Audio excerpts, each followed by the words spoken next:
Hi, welcome. This is Ananda, and this is this week's energetic oracle card reading for the collective, commencing from the 5th of August. So I'm just going to go through very quickly the decks which were used today. So the three main cards which give us a flavor of what the energy would be like for us this week are from Stewart Pearce's The Angels of Atlantis Oracle cards. This is actually the first deck that I ever used for to actually do readings for people and for myself. So it's lovely to come back to it. Oops, and just make sure you can see that. Okay. And the other two decks, the single cards from the other two decks are from Carl Gray, Gateway of Light Activation Oracle. And this is a really beautiful deck. You have to go to them directly to buy it if you want to. And it's Wisdom of Ancient Egypt Oracle. And this is by Nils Andra and Nadine Sophie Waiblinger. Okay, so I'm just going to show you the three cards from the Angels of Atlantis deck, which give us, like I said, the flavor of this week. So the first one is Yophiel and its meditation. The second is Raziel and it is dreams. The third is again it's Raziel and it is intuition. So I will hold them up as I talk about them.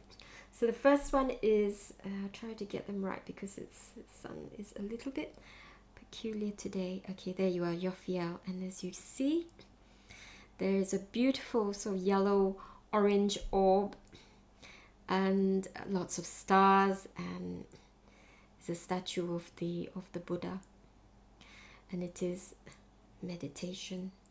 Okay. And I'm also going to show you the card from the Gateway of Light activation, because it kind of runs together in a sense, and this is solar light upgrade. And I'll read the words because you won't be able to see them. Solar plexus chakra, inner fire, willpower. Now, this way. I'm still getting my head around the mirroring capacity of the video. So Yophiel and that particular orb, that is citrine. And citrine is a wonderful stone. It's a yellow quartz, it's a type of quartz.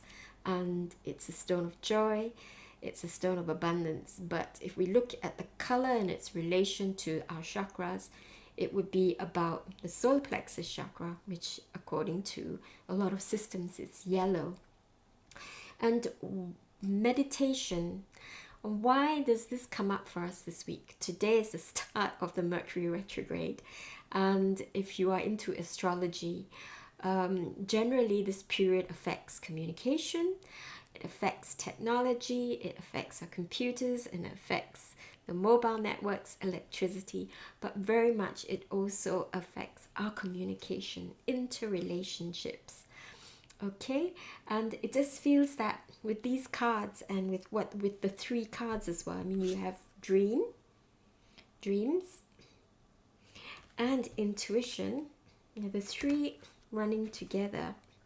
I think that this week we're being really asked to, to go to a quiet place, to go deep within, and it's not just on one level. It's, delving, being aware of your dreams, perhaps putting a notebook next to you, next to your bed, so that if you have any interesting or peculiar dreams, you can jot them down quickly when you wake up, because you may find that that's your subconscious talking to you.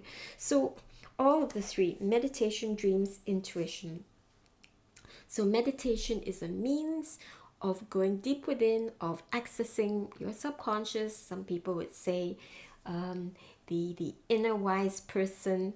And the dreams also speak from the subconscious. It's the language of the subconscious. Intuition is also a part of that. Yeah, so all three are very interesting, really, really interesting, and they seem to speak the same thing. This week, go deep within. Use your intuition to really, really go into your intuition to guide you which direction you want to go or how you respond to people, because communication is going to be all over the place possibly this week. Yep.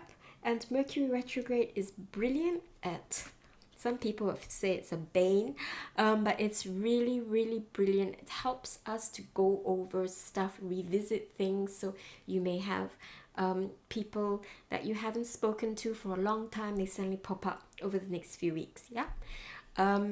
So Mercury retrograde is always, it always helps us in that it takes us to something which we maybe did not complete in the past, you know, some relationships or job projects or things that we wanted to do. So it's also a good time if you started a project a few months ago or last year and you're like, I really feel like I want to finish it. This is a good period to wrap it up and complete it. So MR or Mercury retrograde, it will also take us to places where we think we've completed stuff. We've completed our sort of journey through a particular emotion or through a particular state of mind, or with a relationship possibly. It may take us through that sorry, once again, and you may find that there's further depths that are waiting to be experienced, waiting to be planted, waiting to be resolved. So it is a time of resolution. I mean, that's the potential. Yeah, the invitation is here. It is. This is all here. It might be a bit uncomfortable at times, but it's all here to help you to put a, you know, to finish it off, to complete that cycle. Okay, so meditation. And that connection with the solar plexus upgrade is because this, when I first saw this card, I thought, solar plexus. And yes, it does take quite a bit of willpower to go into meditation. There's a discipline to set a structure in your life, whereupon you spend, there's self-care. You take time to spend with yourself. Either you're meditating or journaling, so you get a better idea what's going on in your thought process or your subconscious. And this is really, really wonderful amidst all of this, because it's saying the solar plexus chakra, inner fire. Yep, it's yellow. It's I think it's the element of fire, willpower. So, and it's a solar light upgrade. So perhaps that's why we're being asked to meditate, be aware of our dreams, and intuition is that there is the potential that there's further activations going on. Perhaps we want to exercise our choice, because the solar plexus is the seat of the will. So it's two sides of the coin. Where are you giving your will away? Where are you giving your choices away? Where are you not taking charge, making the decisions that you want? And then on the other side is being in control, I suppose, being in charge and being in the power. Okay, the seat of power, which is choice. And you know, they're beautiful, beautiful colors here. Lots of whites, oranges, yellows. There's also pinks and blues and purples and pinkish purple. And how many points are there? 1, 2, 3, 4, 5, 6. So six points, and then there's a further below that that geometry. There's a further set of points. Okay, so it's 12.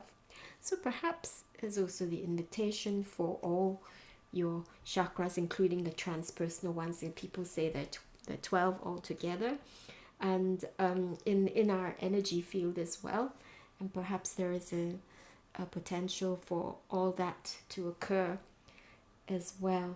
Yeah, all the further opening of the chakras. Yeah, so with meditation, with going in, taking time out, going into nature, it will help activations to occur in a much easier and smoother way, because it can be everything. We are electrical, and when we get activations and even attunements, if you go for Reiki, the upgrade can be quite yeah, it can be energetically, it can feel really, really uplifting. But if you have to work to ground yourself to make sure that it's all anchored in your body. Otherwise it's always sort of out and you don't get to anchor that experience in. So it can be a little bit tricky, and your electrical system, especially now as Mercury retrograde, might get a little bit frazzled. So make sure you drink lots of water, spend time in nature, and also in meditation. I mean, look at this, the intuition, you're out in nature. Yeah, so that helps us to stay grounded. The other thing I wanted to just note was with Ratziel, and this is the archangel to do with the mysteries, esoteric wisdom, universal mysteries, mystery of life, of all the dimensions. And the stone is obsidian, perhaps even rainbow obsidian, and it's a dark stone. And you may say, well, where does it go? I think that it's really for, I know that some people say the transpersonal chakras are all very, very bright, they're full of light, but I think that obsidian here is also appropriate for transpersonal chakras. Okay, so it's the work with our soul connection, and yeah, all about anchoring, embodying more aspects of our soul. And last week, one of the cards that I got personally was to do with anchoring or connecting to all the gifts of love from the ancestors and the whole line behind, and our as I don't believe that time is linear, and also that connection to the ones who come after, to the descendants, but this whole line of love, and being really open to that. But then we also have our connection with who we are as the spark of the divine, if, you know, for want of a better phrase, and that aspect of the divine which is unique, which is what each of us are, and how important that is, because it's like a big jigsaw puzzle, and if you miss one small bit, it kind of doesn't work. So this period of time is also it's also inviting us to, and through all this self-reflection, connection to our intuition, to meditation, this is a time where we can connect to greater, more aspects of our soul, and to embody it. Okay, so I hope that that's helpful. And the last card from the Wisdom of Ancient Egypt Oracle, it's absolutely beautiful deck, and this is Perseverance 38, giving the number 11, and it is Horem Heb. So there you are. Persevere, stick with it. Yeah, because sometimes, yes, meditation is tricky, and working with your intuition and with daily life, it is tricky, but persevere, and there will be many gifts to receive, and many beautiful fruit to gather, and to many things to harvest as a result of that, many good things. Yeah, it's the promise of citrine. So thank you very much. I hope that was useful. I'm trying to keep everything short so that I don't bore you with all the time that you have to spend listening to this. I hope that that was useful, and if it was, please give it a thumbs up and subscribe. Please share with your friends as well. That would be great.